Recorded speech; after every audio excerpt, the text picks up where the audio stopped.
तो आइए अब शुरुआत करते हैं महाराष्ट्र के सियासी घमासान से। महाराष्ट्र की सत्ता का हाई वोल्टेज ड्रामा आज भी जारी है और अब शिंदे गुट उद्धव ठाकरे पर भारी पड़ता नजर आ रहा है। जी हां, सूत्रों के हवाले से जो खबर छनकर आ रही है उसके मुताबिक शिंदे बीजेपी के साथ सरकार बनाने को तैयार हो गए हैं। जी हां, सूत्रों के मुताबिक शिंदे को उप मुख्यमंत्री जैसे मुख्य पदों का ऑफर दिया जा रहा है और सूत्रों से यह भी खबर आ रही है कि 3 जुलाई को सरकार का शपथ ग्रहण समारोह भी हो सकता है। यानी कि सरकार बनाने की कवायद काफी हद तक आगे बढ़ चुकी है, पूरा खाका तैयार हो चुका है। 3 जुलाई को शपथ ग्रहण का दिन भी तय कर लिया गया है लगभग और इसके लिए बाकायदा देवेंद्र फडणवीस पूरी रणनीति के साथ, पूरे रोड मैप के साथ दिल्ली पहुंच चुके हैं। कयास ये लगाए जा रहे हैं कि अब शिंदे सेना उद्धव की शिवसेना को पीछे करने के लिए पूरी तरह से तैयार है और कोशिशें हम सब ने देखी हैं कि शिंदे साहब की ओर से पार्टी का सिंबल का भी डिमांड कर दिया गया है। यानी कि अब पार्टी में टूट तो छोड़िए, पूरी की पूरी शिवसेना को अब अपना क्लेम करने की तैयारी में शिंदे गुट लगा हुआ है। सवाल यह है कि क्या वाकई में शिंदे अपने बलबूते सरकार बना पाएंगे? क्या उद्धव ठाकरे इतनी आसानी से पार्टी और पार्टी के तमाम पद के साथ साथ मुख्यमंत्री की कुर्सी जो है, हालांकि वो कह चुके हैं कि मुझे मुख्यमंत्री की कुर्सी से कोई मोह नहीं है, आप जब मर्जी इस्तीफा ले लीजिए, लेकिन क्या ये राह इतनी आसान हो जाएगी? क्या इतना आसान केक वॉक शिंदे साहब को मिल जाएगा? ये कहना मुश्किल है। और आज अब से कुछ देर पहले शरद पवार भी सामने आए हैं और उनका भी यही कहना है कि भाई अगर आपको बहुमत साबित करना है तो आपको फ्लोर पर बहुमत साबित करना होगा। फ्लोर पर बहुमत साबित करने का मतलब यह है कि यह ड्रामा अभी लंबा चलेगा। कम से कम महाविकास अघाड़ी के जो अहम घटक दल हैं एनसीपी और कांग्रेस, उनकी मंशा तो यही लगती है। कहा यह जा रहा है कि बार बार जिस तरह से हालात हैं, शिवसेना एक तरह से उद्धव ठाकरे, आदित्य ठाकरे और उनके जो विश्वस्त लोग हैं वो एक तरह से स्थिति को भांप चुके हैं, हथियार डाल चुके हैं। ऐसी चर्चाएं महाराष्ट्र की राजनीति को समझने वाले आपस में कर रहे हैं, लेकिन शरद पवार, कांग्रेस ये इतनी जल्दी हथियार डालने के मूड में नहीं है और ये पूरी कोशिश करेंगे कि पूरा का पूरा मामला फ्लोर तक यानी कि विधानसभा तक जाए। स्पीकर चूंकि एनसीपी के हैं, लिहाजा वहां पर भी समीकरण टटोले जाएंगे। कुल मिलाकर इतनी आसानी से केक वॉक नहीं देने की कोशिश की जा रही है शिंदे साहब को, लेकिन ये तमाम कोशिशें क्या अंततोगत्वा आउटकम लेकर आएंगी, इस पर सभी की नजरें। और इस वक्त मेरे साथ हमारे वरिष्ठ सहयोगी राकेश त्रिवेदी मेरे साथ स्टूडियो में जुड़ चुके हैं और गुवाहाटी से सौमित्र सेन गुप्ता भी मेरे साथ हैं। लेकिन राकेश, मैं सबसे पहले आपके पास आना चाहूंगा। अब से कुछ देर पहले पवार साहब ने प्रेस कॉन्फ्रेंस की है और उन्होंने साफ तौर पर कहा है कि बहुमत साबित तो फ्लोर पर ही होगा। इसे क्या माना जाए? हम देख रहे हैं कंधे जिस तरह से झूले हुए हैं, अब ठाकरे गुट कहा जा रहा है, शिवसेना के 2 गुट, अब ठाकरे गुट के जो कंधे जिस तरह से झूले हुए हैं, लग रहा है कि सरेंडर ऑलमोस्ट हो चुका है। लेकिन शरद पवार क्या साबित करना चाहते हैं? क्या उनको लग रहा है कि गुंजाइश अभी बाकी है? देखिए, जो जिस खेल का बाजीगर हो, जो जिस खेल में जिसे महारत हासिल हो, वो आसानी से तो बाजी छोड़ेगा नहीं, ये बात आप भी जानते हैं। तो बस शरद पवार इनकी यही जो है कहीं ना कहीं कोशिश है कि आखिरी दम तक जो है वो लड़ा जाए और जब तक मौका मिले तब तक, क्योंकि जो आप अगर मैं इसे क्रिकेट के गेम से अगर तुलना करके देखूं तो कोई भी एक अच्छा प्लेयर होगा वो लास्ट बॉल तक जो है कोशिश करते रहेगा और ये सोचेगा कि कहीं ना कहीं हम इसे मैच को टाई तक ले जाएं, अगर टाई हो जाए तो हम सुपर ओवर तक ले जाएं, सुपर ओवर में जीत जाएं। तो ठीक वैसे ही जो है राजनीति के इस खेल में ये एक, चाहे आप इसे क्रिकेट से जोड़ें, शतरंज से जोड़ें या इसे नंबर गेम की बात करें, तो वही यहाँ पर रणनीति बनाते हुए शरद पवार जो है वो दिखाई दे रहे हैं। उनका ये मानना है, जैसे आपने कहा, कि इसे केक वॉक बिल्कुल ना बनाएं। अगर उद्धव ठाकरे इस्तीफा दे देते तो निश्चित तौर पे ये एक थोड़ी सी आसान राह जो है वो बीजेपी के लिए और शिंदे गुट के लिए हो जाती। लेकिन अगर वो इस्तीफा नहीं देते हैं तो खुद बीजेपी को ये पहल करनी पड़ेगी कि वो पहले मांग करे राज्यपाल से कि फ्लोर टेस्ट करवाया जाए और उसके बाद में राज्यपाल को ये फैसला लेना होगा। और जब ये तमाम चीजें जब फ्लोर पर आएंगी और बहुमत साबित करने की बात आएगी, तब आंकड़ों का गणित होगा और ये देखा जाएगा कि जितनी ताकत एकनाथ शिंदे के पास होनी चाहिए, वो है या नहीं है। अगर नहीं है तो उन सभी 30-35 लोगों को डिस्क्वालीफाई करने के बाद जो नया मैजिक फिगर आएगा उसको डिफेंड करने की, यानी जो नया स्कोर होगा उसको डिफेंड करने की। वो मैजिक फिगर का ये तस्वीरें जरा मैं चाहूंगा फुल स्क्रीन दिखाइए दर्शकों को। सबसे पहले ये तस्वीरें जी मीडिया के पास आई थी जो आप देख रहे हैं, और शिंदे किस तरह से बाकायदा एक नेता, एक लीडर की भूमिका में इन तमाम लोगों को संबोधित करते हुए चेयर पर बैठे हुए हैं। क्या इन तस्वीरों से फ्लोर पर क्या होने वाला है राकेश, ये समझ में नहीं आ रहा है? क्या ये तस्वीरें सब कुछ साफ साफ बयान नहीं कर रही हैं? देखिए, इसमें दो चीज़ें हैं। एक तो ये कि इस तस्वीर में 42 लोग दिखाई दे गए हैं, जिसमें से 7 लोग जो हैं वो बताए जा रहे हैं कि निर्दलीय हैं, 35 जो है वो शिवसेना के हैं। हालांकि ये जानकारी भी सही है कि 2 और लोग सूरत से उड़ान भर गए हैं और वो आंकड़ा 37 हो जाएगा। 37 का ये आंकड़ा शिवसेना के लिए बहुत इंपॉर्टेंट है। लेकिन जब ये 37 लोग अगर मुंबई आ जाते हैं या विधानसभा में आ जाते हैं, और मान लीजिए कि लास्ट मिनट 37 में से अगर सिर्फ 2 लोग भी अगर शरद पवार की तरफ या उद्धव की तरफ अगर चले जाते हैं तो ये आंकड़ा फिर से बिगड़ सकता है। और बस इसी लास्ट होप में शरद पवार ये फाइट लड़ना चाहते हैं, क्योंकि जिंदगी है तो होप है, और ये लड़ाई वो आखिर तक लड़ेंगे। अच्छा, ये बताइए, अब थ्योरी चल रही है राकेश, आप लोगों की बात भी हो रही थी, सौमित्र सेन गुप्ता भी हमारे साथ जुड़े हुए हैं, उनके पास भी मैं जाऊंगा। लेकिन बहुत सारी थ्योरी चल रही हैं महाराष्ट्र में, मुंबई में। कहा यह भी जा रहा है कि भाई हो सकता है ये एक सेफ एग्जिट प्लान हो ठाकरे साहब का, जो सबसे ज्यादा प्रचलित थ्योरी है। मैं किसी भी व्हाट्सएप ग्रुप में जा रहा हूं, कहीं से भी फोन आ रहा है तो हर कोई यही बोल रहा है, फेसबुक पे जाइए, ट्विटर पे जाइए, हर कोई ये बोल रहा है कि भाई ये तो ठाकरे साहब का एक सेफ एग्जिट प्लान था, रोड़ा लगा दिया शरद पवार साहब ने। तो क्या वाकई में ऐसी कोई पॉसिबिलिटी है क्या?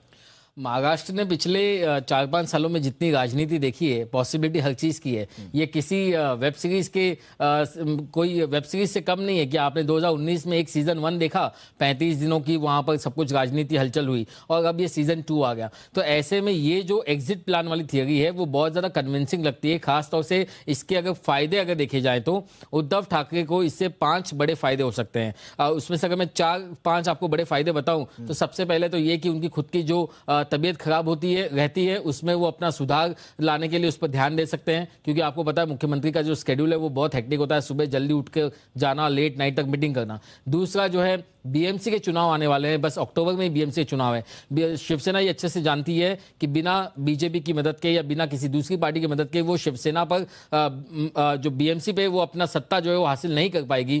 कांग्रेस और एनसीपी के दम पर वो बीएमसी में नहीं आ पाएगी। तो ऐसे में अगर वो बीजेपी का हाथ थामती तो उसका वहां फायदा होगा। इसी तरीके से उन्हें 2024 में चाहे लोकसभा के चुनाव हो या विधानसभा के चुनाव हो, वहां भी इसका फायदा होता नजर आता है। और यही वजह है कि वो एक सेफ एग्जिट चाहते हैं। 2.5 साल वो मुख्यमंत्री बने रहना चाहते थे, 2.5 साल उनके बीत गए। अब वो चाहते हैं कि ठीक है, अब वापस से हम बीजेपी के साथ आ जाएं। लेकिन अगर वो खुद से आते तो शायद जो है उनकी ज्यादा जो है इज्जत उछाली जाती कांग्रेस और एनसीपी की तरफ से। तो यही रास्ता सही। और वैसे भी यहाँ टेक्निकली अगर हम देखें तो एकनाथ शिंदे एक अलग गुट बना गए हैं। जैसे ही वो अलग गुट देवेंद्र फडणवीस के साथ शपथ विधि लेने के बाद सरकार बना लेगा, हो सकता है कि वही गुट वापस से अपने 2/3 ज्यादा लोगों के साथ फिर से शिवसेना में विलीन हो जाए, तो वो वापस से शिवसेना और बीजेपी की सरकार बन गई। तो ये पॉसिबिलिटी हमेशा बनी गई। ये 4-5 कारण आपने मुझे गिनाए, ठीक है, कन्विंसिंग लग रहे हैं, आपकी बात सही है। सोशल मीडिया पे तो सब यही बातें कर रहे हैं, लेकिन ये किस कीमत पर हो रहा है ये भी तो देखिए। उद्धव ठाकरे की जो छवि बनी है पिछले 2-3 दिनों से, एकदम लूटे पिटे सरदार की तरह, क्या यही आउटकम सोचा था उन्होंने? और दूसरा, आदित्य ठाकरे, पुत्र मोह, क्या इतनी बड़ी कीमत चुकाएंगे उद्धव ठाकरे?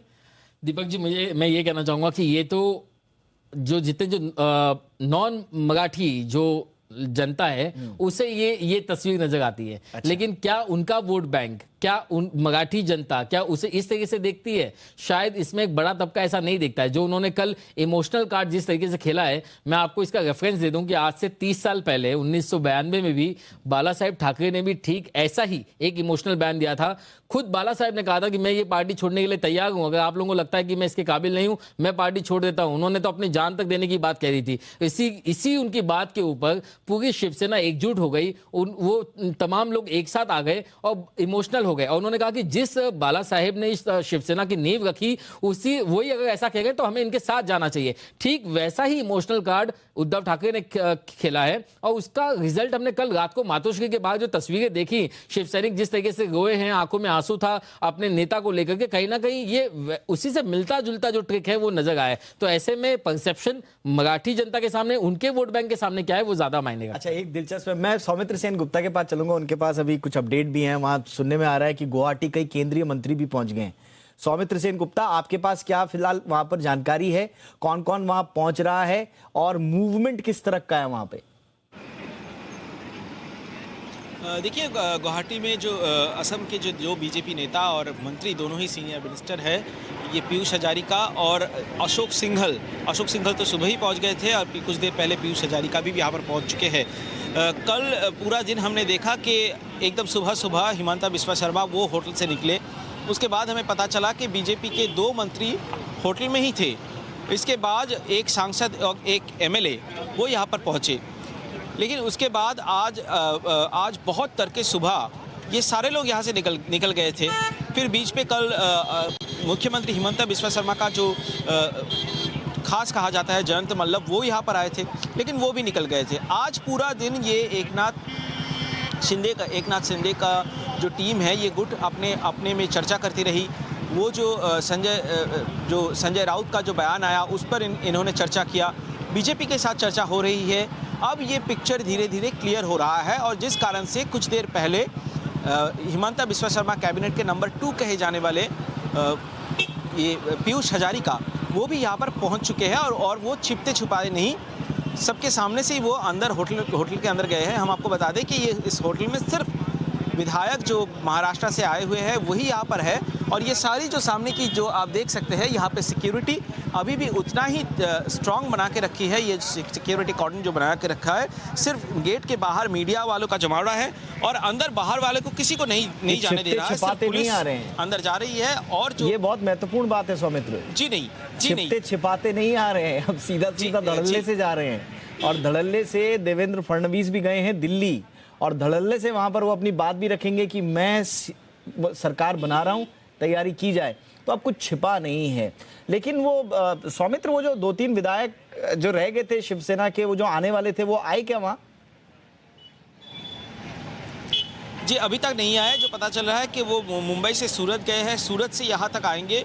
हम कुछ देर पहले एयरपोर्ट भी पहुंचे थे। एयरपोर्ट में उनके लिए जो प्रोटोकॉल के मुताबिक उनके लिए जो सिक्योरिटी और गाड़ी की अरेंजमेंट वो इस समय भी अभी भी वहां पर है। बताया जा रहा है कभी भी 3 विधायक और आके इनको ज्वाइन करेंगे तो वो 35 का आंकड़ा 38 तक पहुंच जाएगा। वो जो एंटी डिफेक्शन लॉ का जो प्रॉब्लम जो हो सकती है, जिसके लिए आखिरी तक मशक्कत किया जा रहा है शिवसेना की तरफ से बताया जा रहा है, तो वो क्लियर हो जाएगा। और ये जो 42 का नंबर बताया जा रहा है, जो सूत्रों से पता चल रहा है कि शिंदे साहब उन्होंने 49 एमएलएस की बात कही है। तो ये जो 7 का जो नंबर 7 और जो 7 विधायक हैं उनका छवि अभी तक हमने तस्वीर नहीं देखा या कोई वीडियो भी उन्होंने रिलीज़ नहीं किया। तो इस पर कल सुबह तक शायद और थोड़ी क्लैरिटी आएगी। और जो जिस तरह से हमें पता चला कि बीजेपी की तरफ से सरकार बनाने के लिए प्रस्ताव इनके पास आया है और अभी तक पता चल रहा है कि 13 मंत्रियों की प्रस्ताव मिला है, जिनमें से 5 पूर्ण मंत्री और 8 राज्य मंत्री का दर्जा दिया जाएगा। तो ये सब में चर्चा होगी और इतने में दोपहर को ये एकनाथ शिंदे को बाकी जो 41 विधायक यहाँ पर मौजूद थे, सब ने उनके ऊपर दायित्व दिया। जो फाइनल डिसीजन है बीजेपी के साथ जाना है, क्या समझौता का शर्त क्या होगा, मंत्री कौन बनेंगे कौन नहीं बनेंगे, ये पूरा फाइनल डिसीजन लेने का जिम्मेदारी एकनाथ शिंदे के ऊपर ये विधायक दल दे चुके हैं। चलिए ठीक है, बहुत बहुत शुक्रिया सौमित आपका। तो सूरत में सबसे पहले महाराष्ट्र की राजनीति की और खास तौर से महाविगाड़ी की राजनीति की सूरत बदलने की, बिगाड़ने की कवायद शुरू हुई और गुवाहाटी तक आते आते अब उद्धव ठाकरे के सीएम पद पर बने रहने की तमाम कोशिशें और मंशाएं अब गौण होती हुई नजर आ रही हैं। लेकिन राकेश, एक आखिरी सवाल जाते जाते आपसे पूछूंगा, इसके बाद हम दर्शकों को राकेश त्रिवेदी का एक एक्सक्लूसिव फोनो सुनाएंगे जो कि शिंदे गुट के विधायक से उन्होंने बातचीत की है और उनका कॉन्फिडेंस देखकर आपको अंदाजा हो जाएगा कि दरअसल शिंदे गुट की तैयारी क्या है। लेकिन जाते जाते राकेश, आप जो बात कर रहे थे, मेरे को मैंने भी थोड़ा सा डॉट कनेक्ट करने की कोशिश की। शिवसेना की तरफ से भी शिंदे साहब के लिए कोई हाश बयान नहीं आया। कार्यकर्ताओं में भी हमने देखा कि बहुत सारे नारे लग रहे थे, लेकिन सब कह रहे थे उद्धव ठाकरे हम आपके साथ हैं। कोई नहीं कह रहा था कि शिंदे साहब ने धोखा दिया। तो ये लग रहा है कि कुछ ना कुछ तो स्क्रिप्टेड है। मतलब सिर्फ मैं कयासों के आधार पर ये बात कर रहा हूँ। इसका दूसरा पहलू ये भी है कि जब भी आपने एकनाथ शिंदे इनका का कोई भी बयान देखा तो उन्होंने भी शिवसेना के विधायकों की बात कही। उन्होंने उद्धव ठाकरे इसको लेकर के कुछ नहीं कहा। उन्होंने कहा कि शिवसेना के जो विधायक है वो ये नहीं कहते। हालांकि राइटिंग में वो भले ही लिख रहे हैं कि उद्धव साहब को हमने कंप्लेंट की लेकिन कुछ हुआ नहीं, लेकिन कहीं पे भी विजिबली जो है वो ये नहीं आता। वो ये भी कह रहे हैं कि उद्धव साहब हमसे मिल नहीं पाते थे, उनसे हम कोशिश करते थे मिलने की। अब थोड़ा बहुत तो आरोप लगाएंगे, लेकिन उसके लिए भी जो जिम्मेदार ठहराया जा रहा है वो अजीत पवार को, एनसीपी और कांग्रेस के लीडर्स और उनके मंत्रियों को ठहराया जा रहा है कि इनकी वजह से हम नहीं मिल पाते थे। बिल्कुल सही कहा आपने। और वो ये भी कहते हैं कि ये महाराष्ट्र की भलाई के लिए आपको फैसला लेना होगा, शिव सैनिकों के लिए फैसला लेना होगा, शिवसेना के लिए आपको फैसला लेना होगा। मुझे लगता है कि तस्वीर कम से कम चर्चाओं में तो काफी हद तक साफ है, लेकिन चर्चाओं का क्या, कयासों का क्या, ये सत्य तो अभी फिलहाल इस मोमेंट पर नहीं है। लेकिन सत्य क्या होगा ये भी आने वाला वक्त हमें बता देगा। लेकिन फिलहाल बहुत बहुत शुक्रिया राकेश त्रिवेदी, हमारे साथ जुड़ने के लिए, वक्त निकालने के लिए बहुत बहुत शुक्रिया। आइए अब दर्शकों को राकेश त्रिवेदी का एक एक्सक्लूसिव फोनो सुनाते हैं। फोन पर शिंदे गुट के एक विधायक से जिन्होंने बातचीत की है, उसका क्या लब्बो-लुबाब निकलता है, आप खुद तय कीजिए। जो डिसीजन लेंगे हमको मान्य है। आप कह रहे हैं एकनाथ शिंदे जी जो फैसला लेंगे वो आप लोगों को मान्य है? हाँ, उनके फैसले के मुताबिक हम लोग चलने वाले हैं और हम लोग ने सब तय किया है। अभी जो है वो हम लोग साथ के है वो करेंगे। सर, संख्या बल को लेकर के क्या स्थिति है? हाँ, संख्या बल को लेकर क्या स्थिति है? हाँ, संख्या बल तो अभी देखो 55 की हमारी मेजोरिटी है, उसमें से अभी 37 तो आज हमारे साथ है और 2-3 बढ़ने वाले हैं, तो उसके लिए कुछ नो डाउट। और तो अपोजिशन वाले वो अलग है, बोले तो इंडिपेंडेंट जो है वो, यानी 2/3 की मेजोरिटी आपके पास है। ये भी आज पता चला कि आप लोगों ने जो है इस गुट ने विधानसभा उपाध्यक्ष को भी लेटर लिखने की तैयारी कर ली है और अपना जो अलग गुट है वो उसकी मान्यता है वो अभी कर ही रहे हैं हम लोग।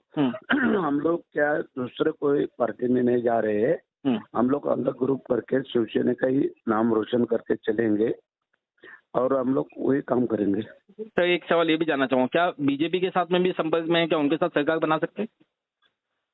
हाँ, तो किसका तो हम लोग को पार्टी में तो लेना ही है, साथ चलना है। क्या हमारे 45-46 लोगों के ऊपर तो सरकार नहीं बन सकती है, तो इसके लिए तो उनका पार्टी में तो लेना है उनको। तो सर, अब आगे की क्या रणनीति होगी?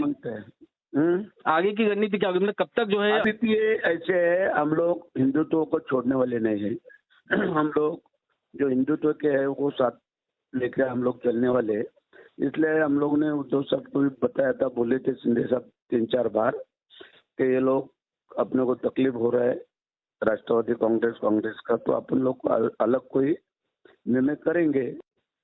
महाराष्ट्र की जनता तक आपसे ये सवाल पूछना चाहती है या देश जो आपको सुन रहा है वो ये जानना चाहता है कि आखिर महाराष्ट्र में ये जो स्थिति कब तक रहेगी, सरकार कब तक बन सकती है? आपको क्या लगता है कि ये जो पूरा जो प्रक्रिया ये कितने दिनों में? 8-10 दिन लगेगा ना, 8-10 दिन लगेगा। 8-10 दिन में सरकार बन जाएगी बीजेपी और शिंदे गुट इनकी? हाँ, 8-10 दिन में सरकार बन जाएगी बीजेपी और शिवसेना के शिंदे गुट की। तो ये जाते जाते जो कॉन्फिडेंस दिखाया है तो शिंदे गुट की तरफ से, देखते हैं अब ये कितना रंग लाता है, इसमें कितना दम है। जैसा कि मैंने कहा, अभी चर्चाओं में तो बहुत सारी चीज़ें तैर रही हैं। अब वो चर्चाएं सत्य में कन्वर्ट होंगी या नहीं, या कुछ तस्वीर दूसरी ही निकलेगी सामने, ये वक्त बताएगा। तब तक हम आपके साथ हैं हर अपडेट के लिए। बहरहाल आगे बढ़ते हैं। देश में लगातार बढ़ते कोरोना के मामले, चिंताएं उन्होंने बढ़ाई हुई हैं। सुबह से लेकर शाम तक जो न्यूज़ फ्लो हुआ उसमें सबसे पहले सुबह यही खबर आई, और इस खबरों का सिलसिला कैसे सुबह से लेकर शाम तक चला ये आपको फटाफट से बता देते हैं। कोरोना की खबरें सुबह से सुर्खियों में छाई रहीं। जारी आंकड़ों के मुताबिक देश में 8% से ज़्यादा उछाल देखने को मिला है 24 घंटे के भीतर। कल आपको याद होगा 12,000 के आसपास थे, 13,313 नए संक्रमित मरीज मिले हैं। एक्टिव केसेस की संख्या देखिए बढ़कर 83,990 यानी कि लगभग 84,000 हो गई है। और कोरोना की खबरों के ठीक बाद दिल्ली सरकार के एक फैसले ने सबका ध्यान खींचा। खबर आई कि नवंबर से फरवरी के बीच ट्रकों और मीडियम साइज की ढुलाई करने वाले वाहनों की एंट्री शहर में नहीं हो पाएगी। सर्दी के मौसम में जो प्रदूषण में इजाफा होता है उसकी आशंकाओं को ध्यान में रखते हुए दिल्ली सरकार ने यह फैसला किया है। इस बीच दोपहर होते होते खबर यह है कि राष्ट्रपति पद के लिए एनडीए की जो उम्मीदवार हैं द्रौपदी मुर्मू, उन्होंने प्रधानमंत्री नरेंद्र मोदी से मुलाकात की। प्रधानमंत्री नरेंद्र मोदी ने खुद एक ट्वीट करके जानकारी दी। पीएम मोदी ने तस्वीरों को साझा करते हुए लिखा कि द्रौपदी मुर्मू जी की उम्मीदवारी का देश भर में और समाज के सभी वर्गों की ओर से सराहना की जा रही है। पीएम ने लिखा कि जमीनी समस्याओं के प्रति उनकी समझ और भारत के विकास को लेकर उनकी दृष्टि उत्कृष्ट है। पीएम मोदी के अलावा केंद्रीय गृहमंत्री अमित शाह से भी मुर्मू ने मुलाकात दिल्ली में की। और इसी बीच खबर यह आई कि नेशनल हेराल्ड केस में ईडी ने कांग्रेस अध्यक्ष की अर्जी को मंजूर करते हुए उन्हें कुछ और दिन का समय दिया है। आज सोनिया गांधी को ईडी के सामने पेश होना था, लेकिन उन्होंने अपने स्वास्थ्य का हवाला दिया और कुछ और दिनों की मोहलत मांगी है। सूत्रों के मुताबिक जुलाई के आखिरी हफ्ते में उनकी पेशी होने की संभावना है। सोनिया गांधी की खबरों के बीच एक और खबर टेलीविजन चैनल्स पर सुर्खियां बनी रही। खबर आई कि उत्तर प्रदेश के पीलीभीत में 17 श्रद्धालुओं से भरी वैन अनियंत्रित होकर पेड़ से टकरा गई। इस हादसे में एक ही परिवार के 9 लोगों सहित 10 की मौत हो गई। उत्तर प्रदेश के बाद मध्य प्रदेश के इंदौर में भी आज दोपहर बड़ा हादसा हो गया। सिमरौल इलाके के भैरव घाट पर यात्री बस अनियंत्रित होकर पलट गई। इस हादसे में 5 लोगों की मौत हो गई। इधर एम्स के डायरेक्टर रणदीप गुलेरिया को एक बार फिर से एक्सटेंशन मिल गया है। अब अगले 3 महीने या फिर नए डायरेक्टर की नियुक्ति तक वो डायरेक्टर बने रहेंगे। इससे पहले भी रणदीप गुलेरिया को एक्सटेंशन मिला था।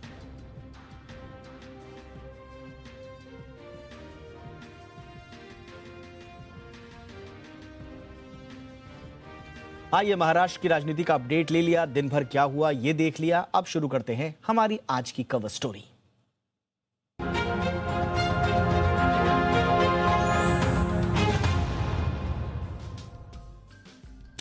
कवर स्टोरी की शुरुआत और मार्केट से है। यूएस फेड ने मंदी आने के आसार जाहिर किए हैं। इससे अमेरिकी बाजार वीकली एक्सपायरी के दिन बाजार दमदार रिकवरी के साथ बंद होने में कामयाब रहा। कारोबार के अंत में सेंसेक्स जो है हम बात कर रहे हैं अपने बाजारों की, ये 443 अंक चढ़कर 52,266 के स्तर पर बंद हुआ। वहीं निफ्टी 143 अंक बढ़कर 15,557 के लेवल पर बंद हुआ।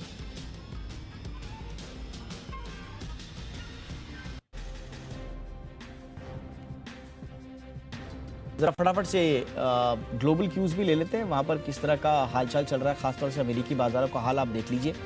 लगभग आधा % की तेजी के साथ डाउ जोन्स में फिलहाल कारोबार हो रहा है। 163, 147 फ्लक्चुएट करता हुआ नजर आ रहा है। आधे % की तेजी 30,627 के स्तर पर। डाउ जोन्स 11,141 के स्तर पर। आप देखिए नैस्डैक हरे निशान में कारोबार करता हुआ नजर आ रहा है लगभग 93 अंकों की तेजी के साथ। और S&P भी हरे निशान में नजर आ रहा है 29-30 अंकों की तेजी के साथ। 3,789 के स्तर पर नैस्डैक कारोबार करता हुआ नजर आया। तो तीनों इंडाइसेस आप देखिए अमेरिकी बाजारों के तो हरे निशान में फिलहाल कारोबार करते हुए नजर आ रहे हैं।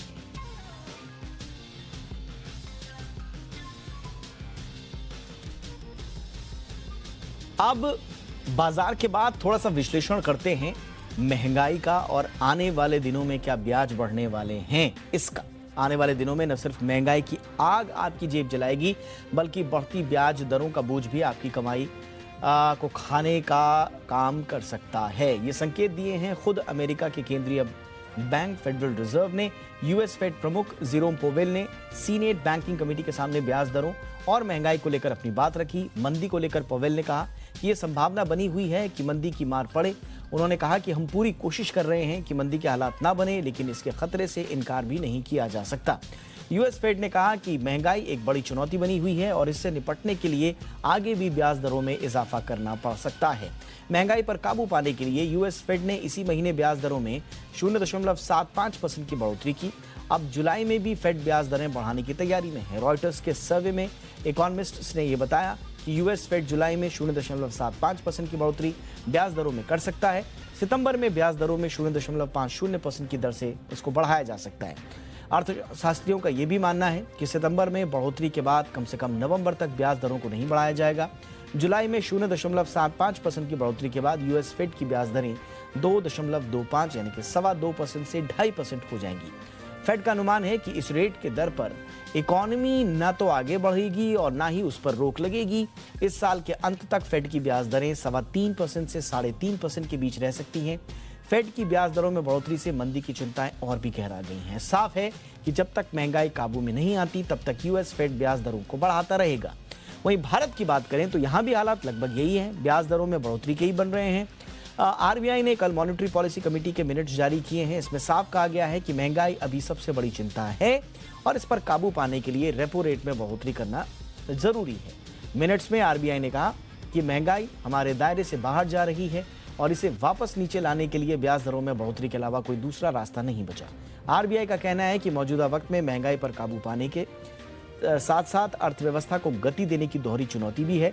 ऐसे में आरबीआई का फोकस बाजार में लिक्विडिटी घटाने, ब्याज दरों को ऊपर ले जाने का है और ये इस बात से ये साफ तौर पर तय हो जाता है कि आने वाले दिनों में ब्याज दरें भारत में भी बढ़ती दिखाई देंगी। लेकिन ये सिलसिला कब तक जारी रहेगा, ये काफी हद तक महंगाई पर निर्भर करेगा। एमपीसी सदस्यों ने अनुमान जाहिर किया है कि 3 या 4 तिमाही में खुदरा महंगाई की दर नीचे भी आ सकती है। अगर चालू वित्त वर्ष की छमाही में महंगाई से राहत मिलती है तो ब्याज दरों में बढ़ोतरी का सिलसिला थम भी सकता है, लेकिन तब तक महंगे लोन के लिए आपको तैयार रहना होगा।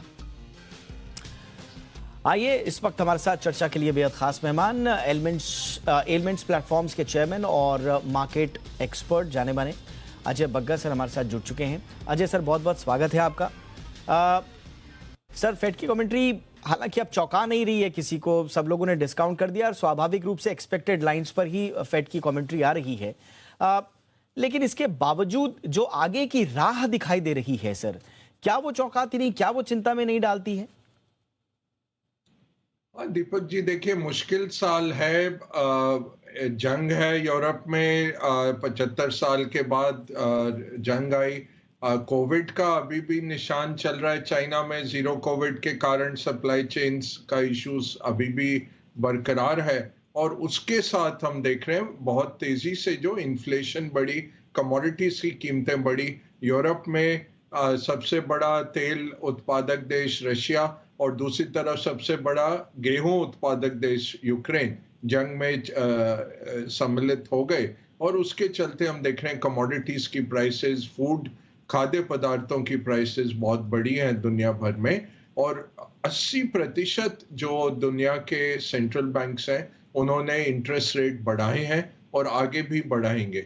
ऐसे माहौल में अब न्यूयॉर्क फेड की स्टडी भी है कि 15 टाइम जब फेड ने रेट बढ़ाए, 11 टाइम रिसेशन हुआ उसमें, तो काफी बड़ी प्रोबेबिलिटी हो जाती है साल के अंत तक या अगले साल के मध्य तक एक ग्लोबल रिसेशन आ सकता है।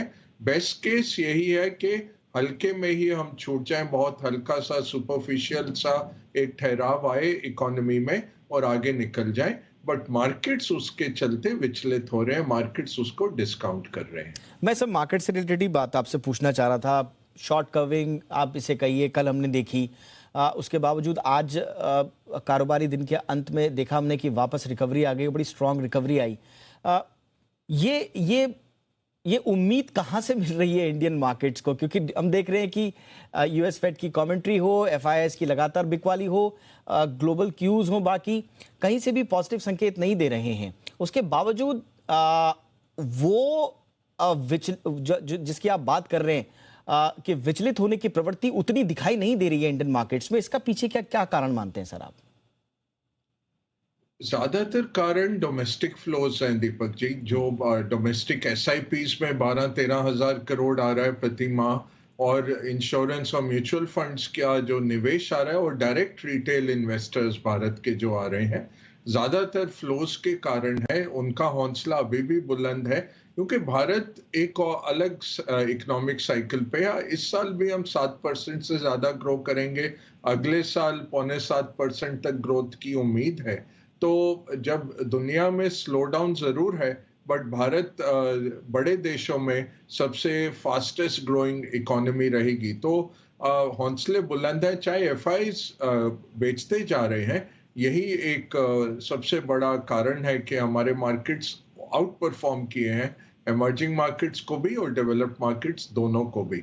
आगे चल के ये कैसे रुख रहेगा, आरबीआई लग रहा है हमें अगस्त 2 से 4 की जो बैठक है उसमें 50 बेसिस पॉइंट फिर से रेट हाइक करेंगे और अगले साल अप्रैल तक 6% तक वो रेट ले जाएंगे, जो आज के दिन में 4.9% में है। उसका जरूर असर पड़ेगा इकोनॉमी पे, बट सरकार ने जो 8 साल का काम किया है उससे हमें उम्मीद है कि इकोनॉमी 6 से 7% ग्रोथ के लेवल पे रहेगी। इकोनॉमी 6 से 7% ग्रोथ के लेवल पे रहेगी। इन्फ्लेशन थोड़ी देर रुकने वाली है। मार्च तक हमें 6.5% तक इन्फ्लेशन रहती दिखती है और फिर अगले साल बेस इफेक्ट से इन्फ्लेशन कम आएगी। मार्केट्स साइडवेज ही लगते हैं। बेस्ट केस सिनेरियो साइडवेज है, वर्स्ट केस है 14,500 तक निफ्टी नीचे जाएगा, शायद उसके नीचे भी और जाए। तो इतना मार्केट के पक्ष में रुझान नहीं आ रहे, अभी भी टाइम लगेगा ये मार्केट्स को रिकवर करने में। और देखें तो 3 अक्टूबर को ये मार्केट 17,500 का था, आज भी 15,500 पे है। तो एक साल ईयर ऑन ईयर देखें तो नेगेटिव रिटर्न हो चुका है मार्केट का। तो 12 महीने में रिटर्न नहीं दिए और स्मॉल कैप मिड कैप्स ने तो काफी गंभीर कट्स आए हैं। तो इतनी तेजी से ये मार्केट बॉटम नहीं बनेगा, टाइम लगेगा इसमें, 3 से 6 महीने लग सकते हैं। बिल्कुल सर। और इन 3 से 6 महीनों की ही अगर मैं बात करूं तो 3 चीजें इसमें सर हमें जो दिखाई दे रही हैं। एक चीज तो वो अनसर्टेन है, अनसर्टेनिटी है, अनिश्चितता है, वो है रूस यूक्रेन युद्ध को लेकर। और दोनों तरफ से जो तेवर है उसको देखकर लग नहीं रहा है कि कुछ बहुत एकदम कुछ रातों रात कुछ चमत्कार होने वाला है।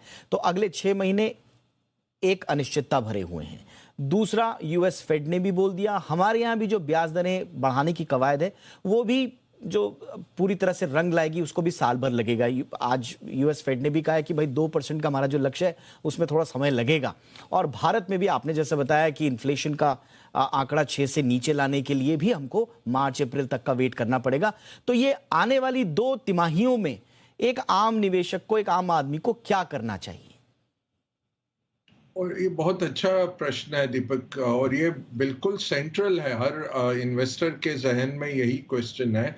तो यही कहूंगा कि अगर आप सिस्टमैटिकली इन्वेस्ट कर रहे हैं, हर महीने कर रहे हैं, उसको जारी रखिए। टाइमिंग की कोशिश मत करिए, क्योंकि जब मार्केट पलटेगा तो कुछ दिनों में पूरे साल का रिटर्न दे जाएगा। दूसरा, मार्केट करेक्शंस में भी हमें ऐसे मौके मिलते हैं, जैसे मंगलवार को बहुत तेजी से मार्केट बढ़ा, फिर बुधवार को गिरा, फिर आज गुरुवार को मार्केट बढ़ा। तो ये वॉलेटिलिटी रहेगी, मौके मिलेंगे और एक्टिव मैनेजमेंट आउट परफॉर्म करेगा पैसिव से। तो अगर आपको कोई म्यूचुअल फंड या पीएमएस पसंद है जिनका अच्छा ट्रैक रिकॉर्ड है, या अगर आप खुद चुन सकते हैं, आपके चुनने के लिए स्टॉक रहेंगे जो क्वालिटी स्टॉक्स हैं, जिनका हाई रिटर्न ऑन इक्विटी है, आरओई हाई है, जिनका प्रॉफिट मार्जिन अच्छा है, कैश फ्लो में विजिबिलिटी है। ऐसे स्टॉक्स अच्छे करेंगे। सेक्टर्स क्या अच्छे करते हैं? फाइनेंशियल्स नॉर्मली अच्छा करेंगे। एनर्जी जो है, तेल से जो भी कनेक्टेड है सेक्टर्स, वो अच्छा करेंगे। और मुझे निजी तौर पे आईटी लगता है, आईटी काफी नीचे आ गया, 40 से 50% नीचे आ गया।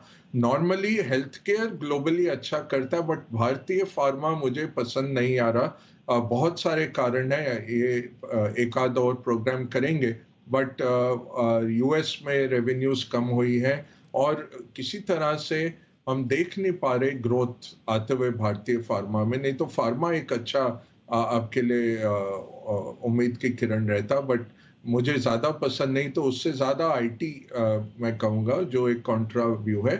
ऑटो टर्न करेगा, बट मेरे ख्याल से 3 से 6 महीने लग जाएंगे ऑटो में भी। सेक्टर वाइज ये है। तो आपको क्या करना है, जो नॉर्मल निवेश करते हैं वो करते रहिए। और अगर सोचा अगले साल में जैसे 1 लाख रुपया लगाना है, तो 10-10 हजार महीने के आप लगा सकते हैं। 3 से 6 महीने मुझे लगता है बॉटम आते हुए, शायद अगले जनवरी फरवरी तक हम मुड़ के देख सकेंगे कि हाँ, अक्टूबर में ये मार्केट बॉटम कर गया था, यहाँ से अब अच्छा लग रहा है। 2024 तक ये मार्केट बहुत अच्छा लगता है, अच्छी ग्रोथ हमें दे जाएगा अगले 2 साल में।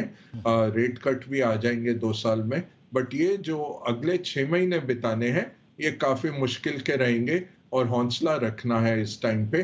तो इसलिए उतना ही निवेश करिए जिससे रात को नींद आ सके, और जो फिर लगे ना कि मेरा पैसा खराब हो गया, वो टाइम लगेगा मार्केट को टर्न मारने में। बिल्कुल सर, आपने सही कहा, हौसला रखना है और फूक फूक कर कदम रखना है। एक्सपर्ट्स की सलाह के बगैर कोई कदम आगे नहीं बढ़ाना, बस यही आप मंत्र मान लीजिए। अगले 2 तिमाही यानी कि 6 महीने थोड़ा मुश्किल भरे हो सकते हैं, इसलिए संभल कर आगे बढ़ें। बहुत बहुत शुक्रिया बग्गा सर, हमेशा की तरह बहुत ही आसान भाषा में हमारे दर्शकों के लिए विश्लेषण लाने के लिए बहुत बहुत शुक्रिया सर आपका। अब एक छोटा सा ब्रेक, लेकिन ब्रेक के बाद आपको बताएंगे कि कैसे एक बच्चे ने मोबाइल गेम के चक्कर में अपने पिता को लगा दिया लगभग 40 लाख का चूना। देखते रहिए इंडिया 360।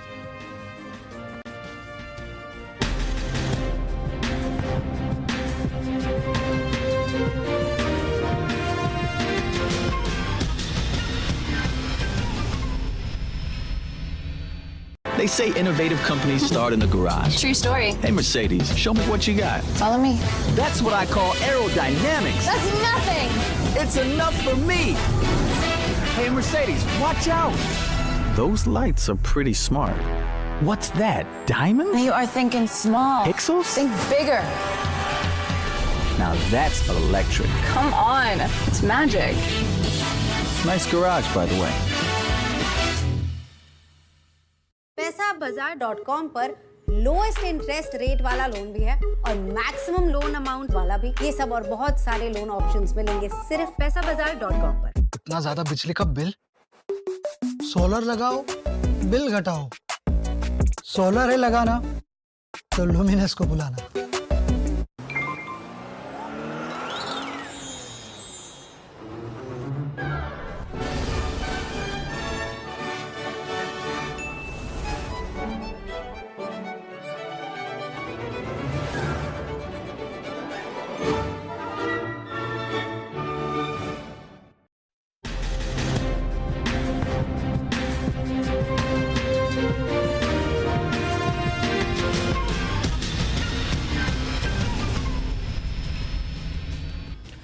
ब्रेक के बाद आपका स्वागत है। दुनिया भर पर छाया मंदी का खतरा टल सकता है और इसका रास्ता ब्रिक्स सम्मेलन से निकल सकता है, बशर्ते ब्रिक्स देश पुतिन को इसके लिए मनाने में कामयाब हो जाएं। दरअसल यूक्रेन के खिलाफ सैन्य अभियान चलाने की घोषणा के बाद ये पहला मौका है जब रूसी राष्ट्रपति व्लादिमीर पुतिन किसी वैश्विक सम्मेलन में हिस्सा ले रहे हैं। आज और कल ब्रिक्स सम्मेलन चलने वाला है और इस बार सम्मेलन की मेजबानी चीन कर रहा है। वैसे तो ब्रिक्स सम्मेलन के एजेंडे में आतंकवाद के खिलाफ लड़ाई में सहयोग, व्यापार, खाद्य, ऊर्जा और तमाम सुरक्षा के इश्यूज शामिल हैं, लेकिन इसके साथ ही ब्रिक्स का विस्तार भी एजेंडे में है। रूस और यूक्रेन के बीच जारी युद्ध का पूरा मुद्दा भले ही ब्रिक्स के एजेंडे में शामिल नहीं है, लेकिन इस पर बात होने के तो स्वाभाविक रूप से आसार जरूर भी हैं। और इस पर बात होना इसलिए भी लाजमी समझा जा रहा है क्योंकि दुनिया भर पर जो मंदी का खतरा मंडरा रहा है उसकी एक वजह रूस और यूक्रेन के बीच जारी युद्ध भी है। हम भी बात भी कर रहे थे और मंदी की मार से पूरी दुनिया प्रभावित हो रही है। लेकिन क्या ये बात किसी नतीजे पर पहुंचेगी, ये सवाल इसलिए क्योंकि चीन खुले तौर पर रूस के साथ खड़ा है, तो वहीं भारत ने हमेशा अपना रुख तटस्थ रखते हुए शांति से हल निकालने की बात कही है। भारत चीन ही नहीं बल्कि ब्रिक्स के दूसरे देशों में भी रूस की एक मुश्त निंदा नहीं की है। दूसरी तरफ ब्रिक्स के मंच पर खड़ा होना पुतिन के लिए स्वागत योग्य तस्वीर पेश कर सकता है। पुतिन के लिए जिनपिंग, पीएम मोदी समेत अन्य ब्रिक्स नेताओं के साथ एक प्लेटफॉर्म पर आना यह संकेत भी देता है कि प्रतिबंधों और विरोधों के बाद भी रूस अकेला नहीं है। ब्रिक्स देश रूस के साथ अपनी दोस्ती खराब नहीं करना चाहते। ऐसे में ये देश पुतिन को शांति वार्ता से रास्ता निकालने की सलाह जरूर देंगे, लेकिन कोई कड़ा रुख युद्ध के खिलाफ अपनाएंगे, ऐसा होना कितना पॉसिबल है इस पर अब सबकी नजरें हैं। हमारे साथ इस वक्त बहुत ही खास मेहमान जुड़ चुके हैं। पूर्व राजनयिक अनिल त्रिगुणायत हमारे साथ जुड़ चुके हैं। अनिल सर, बहुत बहुत स्वागत है आपका।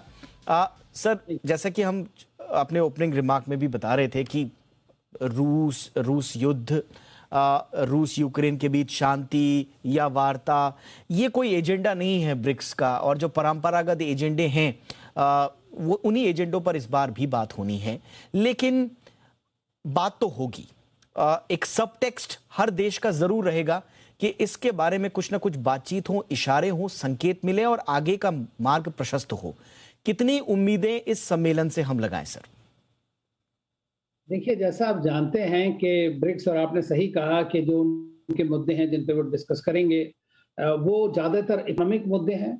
और सबसे इम्पोर्टेंट चीज़ ये है कि युद्ध भी हुआ है, लेकिन उससे पहले तीसरी बार ये सम्मेलन ऐसा समिट हो रहा है जो पैंडेमिक के दौरान हो रहा है।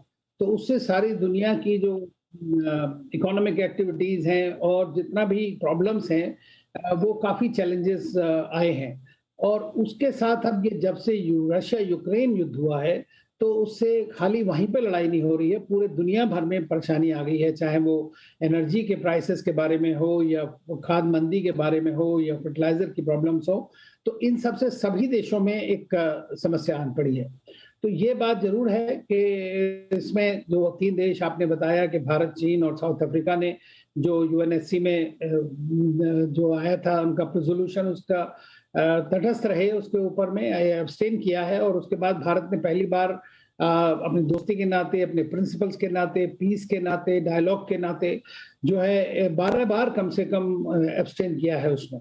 लेकिन भारत ने हमेशा प्रेसिडेंट पुतिन से और रशिया से ये कहा है कि लड़ाई को रोक दिया जाए, और ताकि जल्दी से वार्ता शुरू हो दोनों के बीच में और इसका जल्दी से अंत हो। तो ये सब टेक्स्ट कहिए या मेन टेक्स्ट कहिए, इस चीज को झुटलाया नहीं जा सकता। और कहीं ना कहीं जैसे जॉइंट स्टेटमेंट जो मिनिस्टर्स के बीच में हुआ था मई 22 में, अभी उसमें भी इसके बारे में कहा गया था, और एक छोटा 2-3 लाइन इसके बारे में ऐड की गई थी कि सभी देशों ने यही कहा कि जल्दी से जल्दी वार्ता शुरू होनी चाहिए। लेकिन वार्ता शुरू करने के लिए खाली रूस ही नहीं कर सकता है। उसके लिए जैसा आप जानते हैं कि ये जो रशिया यूक्रेन युद्ध है, ये असलियत में युद्ध जो है रूस और अमेरिका के बीच में है। तो जब तक अमेरिका पूरी तरह या वेस्टर्न कंट्रीज इस बात को नहीं चाहेंगे कि युद्ध रुके, तो किसी और के कहने से युद्ध नहीं रुक सकता है। तो ये एक बड़ी बात है। दूसरी चीज मैं समझता हूं कि ब्रिक्स एक अपने आप में एक बड़ा सशक्त एक ऑर्गेनाइजेशन के रूप में उभरा है। और अब जितनी भी जैसे प्रधानमंत्री मोदी ने भी कहा है कि जो एनडीबी है, नेशनल डेवलपमेंट बैंक है, उसके अंदर स्ट्रक्चरल रिफॉर्म्स आए हैं। और ये एक ऐसा देश है, क्योंकि देखिए 25% जीडीपी दुनिया की यहाँ पर है, 40% मार्केट है या पॉपुलेशन कहिए, 16% ट्रेड है। तो ये बहुत इंपॉर्टेंट है कि ये ऑर्गेनाइजेशन अपना एक रोल अदा करे। और खासतौर से पोस्ट पेंडेमिक रिकवरी के टाइम पर ब्रिक्स देशों का काफी बड़ा अहम रोल हो जाता है, क्योंकि आज की डेट में आप कुछ भी कहें, इकोनॉमिक एक्टिविटी की ध्रुवीकरण जो है वो हमारी ही ओर हो रहा है। Absolutely sir. अब एक चीज क्या बार बार मैं कई लोगों से मैं पूछ भी रहा था कि इसमें एक चाइना जो बार बार एक नए ऑल्टरनेटिव ग्लोबल ऑर्डर की बात करता रहा है। ब्रिक्स देश, आपने बिल्कुल सही कहा, लेकिन कहा यह भी जाता है जानकारों की राय में कि ब्रिक्स अब उतना रिलेवेंट रहा नहीं है, खासतौर से जो नया वैश्विक ऑर्डर उभर कर सामने आ रहा है। ऐसे में चाइना की बार बार एक कोशिश पिच करना कि एक ऑल्टरनेटिव ग्लोबल ऑर्डर हो जिसमें कि पश्चिमी देशों का बहुत ज्यादा दखल ना हो, क्या वो मंच बन पाएगा चाइना के लिए ब्रिक्स? मैं इसलिए कह रहा हूं क्योंकि भारत की मौजूदगी भी है, जिसको देखकर हमेशा चाइना आशंकित भी रहता है कि वहां पर इसकी मनमानी नहीं चलेगी। तो एक नए ग्लोबल ऑर्डर के लिए चाइना की जो मंशा है, वो क्या ब्रिक्स पूरी कर पाएगा? नहीं, ब्रिक्स उसमें भागीदारी शायद ना ले। और ब्रिक्स में आपने सही कहा कि भारत की अपनी एक नीति है, अपनी एक स्ट्रेटेजिक ऑटोनॉमी है, अपना एक प्रिंसिपल्ड स्टैंड है, और अपने बायलैटरल डायनामिक है चाइना के साथ।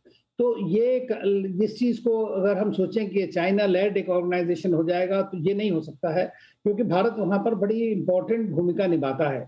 इसी में नहीं, ग्लोबल वर्ल्ड ऑर्डर में भी आप देखें तो जो वर्ल्ड ऑर्डर इमर्ज हो रहा है, और आपने सही कहा, और मेरा भी मानना है कि ये जो यूक्रेन क्राइसिस हुआ है, जो वॉर हुआ है, इसके बाद में हमें शायद कोल्ड वॉर 2.0 दोबारा से देखने को मिले। और उसके अलावा भी उसका एक सबसे बड़ा अहम आयाम जो होगा वो होगा एक ऑल्टरनेट फाइनेंशियल आर्किटेक्चर, जिसके बारे में प्रेसिडेंट पुतिन ने भी कहा कि एक रिजर्व करेंसी हमारे कंट्रीज की होनी चाहिए, आपस में नेशनल करेंसीज में ट्रेडिंग होनी चाहिए। तो आप ये देख ही रहे हैं कि इस वक्त में चाहे भारत रूस के बीच में हो, सऊदी अरेबिया या आपके चाइना के बीच, यूएई के चाइना के बीच में हो, और कंट्रीज का सब कोशिश यही सबकी जारी है कि किस तरह से जो वेस्टर्न हेजेमनी है फाइनेंशियल सिस्टम के ऊपर में, उससे निकल के बाहर आ सके। आपने बहुत सही कहा सर, आपने बिल्कुल सही कहा। और रूस जिस तरह से स्विफ्ट सिस्टम से बाहर हुआ है, उसके बाद तो जो डॉलर के प्रति उनका डेस्परेशन दिखता है कि हमें बाहर आकर एक नया सिस्टम बनाना होगा। लेकिन क्या इस तरह की किसी कोशिश का हिस्सा बन जाना भारत के लिए आसान होगा? क्या डॉलर का एक ऑल्टरनेटिव व्यवस्था दुनिया में अगर कोशिशें हो रही हैं और भारत वहां पर हाँ में हाँ मिला रहा हो, ऐसी कोई परिस्थिति आप देखते हैं? देखिए, भारत को हाँ में हाँ नहीं मिलाना है। देखिए, हमारी जो विदेश नीति हो, चाहे हमारी फाइनेंस की पॉलिसी हो, असली पर्पस क्या है? असली पर्पस सबका यह है कि हमारे देश हित किस चीज में है। तो अगर हमारा देश हित डॉलर से ट्रेडिंग में है, यूरो से ट्रेडिंग में है, या एक ऑल्टरनेट करेंसी नेक्स्ट आती है उसमें है, तो आपको देखना पड़ेगा कि आपके ट्रेडिंग पार्टनर्स क्या हैं, आपके इन्वेस्टमेंट पार्टनर्स कहाँ पर हैं। देखिए, जब आप नेशनल करेंसीज में बात करते हैं तो एक ट्रांजैक्शन कॉस्ट भी बहुत कम हो जाती है, तो वो भी एक जरूरी बात है। दूसरा चीज मैं आपको जहाँ इस जो वेपनाइजेशन ऑफ फाइनेंशियल इंस्ट्रूमेंट्स का ये जो अमेरिका और वेस्टर्न कंट्रीज ने किया है रूस के खिलाफ, ये एक वेकअप कॉल है। ये दुनिया को देखना पड़ रहा है। इस वक्त मैं कुछ यूरोपियन लोगों से बात कर रहा था, उनको भी ये लग रहा है कि भाई ये आपका जो डिपॉजिट डॉलर में वहां पर रखा हुआ है वो सडनली वन फाइन डे आपके पास नहीं है। तो ये चीज में वहां के लोग जो यूरोपियंस हैं वो भी काफी इस बात से परेशान हैं कि भाई इस तरह से आपकी जो रिलायबिलिटी एक होती है वो नहीं रही। तो मैं समझता हूं कि भारत को भी देखना पड़ेगा, और इसीलिए आज की डेट में हम लोग कोशिश कर रहे हैं कितना नेशनल करेंसीज में एक दूसरे कंट्रीज के साथ हम अपना ट्रेडिंग या इन्वेस्टमेंट का जरिया उसमें निकाल सकें। तो ये हमें हाँ तो नहीं है, लेकिन हमें अपने हिसाब से देखना पड़ेगा कि कहाँ पर और किस सेक्शन में हमारे लिए ये बात का फायदा होगा। इसीलिए मैं कहता हूँ भारत किसी भी गुट का हिस्सा नहीं रह सकता है। भारत की जो economy largest fastest growing economy है आज की डेट में, थर्ड लार्जेस्ट होने वाली है, लार्जेस्ट मार्केट होगा। और ये खूबसूरती है, ये इंडियन डिप्लोमेसी की एक जीत आप इसे कह सकते हैं। जिस सधे हुए अंदाज में इतने ग्लोबल क्राइसिस के बीच में हमने अपना एक तटस्थ मार्ग अपनाया है। और इसको ऐसा तो नहीं हम बोलेंगे कि किसी को नाराज नहीं किया, हमें किसी को नाराज या खुश करने की आवश्यकता नहीं है, लेकिन भारत की इंपॉर्टेंस को रेलेवेंट बनाए रखा, ये बड़ा इंपॉर्टेंट है। और इसके लिए मुझे लगता है कि इसी मार्ग पर आगे भी हम ब्रिक्स के सम्मेलन से अपनी बात इसी अंदाज में हम रख पाएंगे। यही फिलहाल हमें लगता है कि भारत की भूमिका रहेगी। बहरहाल बहुत बहुत शुक्रिया सर, आपने वक्त निकाला, इस महत्वपूर्ण मुद्दे पर अपनी राय रखी। Thank you so much. आइए आगे बढ़ें। नाम में क्या रखा है? नौटंकी और तमाशा का बाजार कनेक्शन क्या है? ग्रेट इंडियन नौटंकी कंपनी का क्या है मामला? ये बता रहे हैं हमारे सहयोगी वरुण दुबे। वरुण, क्या है ये पूरा मसला? देखिए, इस पूरे ड्रामा के 3 किरदार है। एक द ग्रेट इंडियन नौटंकी कंपनी, एक the great Indian Tamasha company, और 3 बैंक्स जिन्होंने इनको लोन दिया था। दरअसल हुआ यह है कि द ग्रेट इंडियन नौटंकी कंपनी जो है, इसकी स्थापना सन 2007 में हुई थी, और ये company basically entertainment shows, stage shows ये कहीं ना कहीं चलाती है। और किंगडम ऑफ ड्रीम्स इस कंपनी का काफ़ी फेमस शो था जिसके नाम से जानी भी जाती थी। लेकिन 2009 से ये कंपनी लगातार लोन ले रही थी, और IDBI bank, bank of Baroda, HDFC bank, इनसे इन्होंने लोन लिया। लेकिन 2014 से लोन का भुगतान करना बंद कर दिया क्योंकि इसकी वित्तीय हालत खराब हो चुकी थी। और ये जो लोन और इंटरेस्ट मिला के करीब 150 करोड़ के आसपास अब पहुँच चुका है। और इस लोन की गारंटी दी थी इसी कंपनी की group company the great Indian Tamasha company ने, और इस कंपनी की पेरेंट कंपनी विस्कैप इंटरनेशनल एंटरटेनमेंट और SG इन्वेस्टमेंट ने। और अब दरअसल बैंक्स ने इन कंपनियों के एसेट्स को बेचना शुरू कर दिया है। 2021 में ही कहीं ना कहीं NCLT में बैंक्स पहुंच चुके थे, और 2022 में बैंक्स ने, खासकर IDBI बैंक ने, इस कंपनी की प्रॉपर्टी की पोजीशन ली थी। और अब कर्नाटका में जो 107 एकड़ का लैंड है इनका, उसको बेचने के लिए इन्होंने एडवर्टाइजमेंट दिया है। हालांकि वहाँ का जो रिजर्व प्राइस है केवल 11.5 करोड़ के आसपास का है, लेकिन बैंक्स को लेने हैं कुल मिला के 150 करोड़, यानी कि और ज़मीन भी इनकी बेचनी पड़ेगी। और हरियाणा में बेसिकली इनकी एक ज़मीन है जिसके अगेंस्ट भी इन्होंने लोन लिया था, लेकिन वो ज़मीन जो है इन्होंने हरियाणा सरकार से लीज पे ली थी, और लीज खत्म होने के पहले हरियाणा सरकार ने उस लीज को कैंसिल कर दिया। यानी कि ये ज़मीन बेचना भी अब शायद बैंक्स के हाथ में नहीं रहेगा। तो एक बड़ा कहीं ना कहीं अमाउंट है जो बैंक्स को रिकवर करना है, लेकिन इस कंपनी की हालत जो है वो लगातार बिगड़ती गई।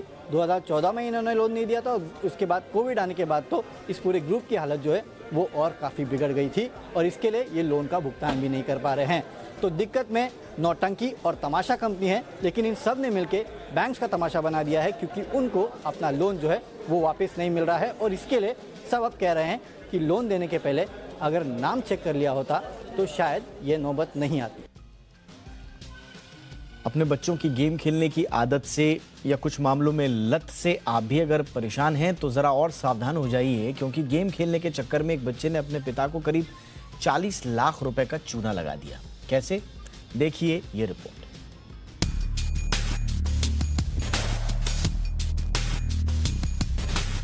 ऑनलाइन गेम्स खेलने की लत बच्चों में आम हो गई है।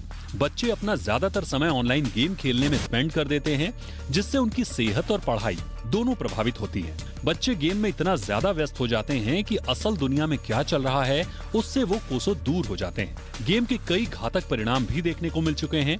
ऐसा ही एक मामला यूपी के आगरा में देखने को मिला, जहां एक बच्चे को ऑनलाइन मोबाइल गेम खेलने की ऐसी लत लगी कि उसने अपने पिता को ही 39 लाख रुपए का चूना लगा दिया। गेम में आगे की स्टेज पर पहुंचने के लिए बच्चे ने पिता के खाते से इतनी बड़ी रकम की पेमेंट कर दी। जीवन भर की कमाई खत्म हो जाने के बाद पूर्व फौजी कोतवाल सिंह इंसाफ के लिए बैंक और पुलिस थाने के चक्कर लगा रहे हैं। उन्होंने साइबर क्राइम थाने में मामले की शिकायत दर्ज कराई है। कोतवाल सिंह ने बताया कि साल 2021 में उनका बेटा 9वीं क्लास का छात्र था। ऑनलाइन क्लास के लिए उन्होंने बेटे को मोबाइल दिलवाया था और तभी से उसे गेम खेलने की लत लग गई। कोतवाल सिंह के मुताबिक एक खाते से 21 लाख रुपए निकल गए, जबकि दूसरे खाते से 18 लाख रुपए गायब हो गए। फिलहाल पुलिस ने कोतवाल सिंह से मिली शिकायत के आधार पर मामला दर्ज कर लिया है। पुलिस मामले की पड़ताल में जुटी हुई है। पीड़ित कोतवाल सिंह ने सभी अभिभावकों से अपील की है कि वो अपने बच्चों पर नजर रखें, वरना उन्हें भी ऐसा ही बड़ा खामियाजा उठाना पड़ सकता है। खबरों के मुताबिक जिस कंपनी ने कोतवाल सिंह का पैसा काटा है वो सिंगापुर में गेम बनाती है। कंपनी ने अपना पक्ष भी रखा है। गेम बनाने वाली कंपनी के मुताबिक गेम्स के कई स्टेज पर हथियार पाने के लिए पैसे देने होते हैं। इसके साथ ही नियम और शर्तें भी लिखी होती हैं। उन्हें एग्री करके ही इसे खरीदा जा सकता है। इसमें कंपनी की कोई गलती नहीं है। बच्चों के माता पिता को इसका ध्यान रखना चाहिए कि वो मोबाइल पर किस चीज के लिए पेमेंट कर रहे हैं। भारत में पबजी बैन होने के बाद कई गेमिंग कंपनियां अस्तित्व में आई हैं, जिसने न सिर्फ बच्चों को बल्कि बड़ों को भी दीवाना बना दिया है। ऐसे में ऑनलाइन गेमिंग के शौकीन गेम खेलने के लिए किसी भी हद तक जाने को तैयार हो रहे हैं। खास तौर पर बच्चे गेम खेलने के लिए कुछ भी कर गुजर रहे हैं। ब्यूरो रिपोर्ट, जी मीडिया। सोशल मीडिया पर अब किसी की मनमानी नहीं चलेगी, न तो पोस्ट करने वालों की और न ही सोशल मीडिया प्लेटफॉर्म्स की। हर आपत्तिजनक पोस्ट पर अब इंटरमीडिएरी कंपनियों की भी जवाबदेही तय होगी। सरकार सोशल मीडिया में जरूरी बदलाव लाने के लिए नए नियम ला रही है। क्या होंगे ये नए नियम और कैसे बदलेगा सोशल मीडिया, देखिए ये रिपोर्ट।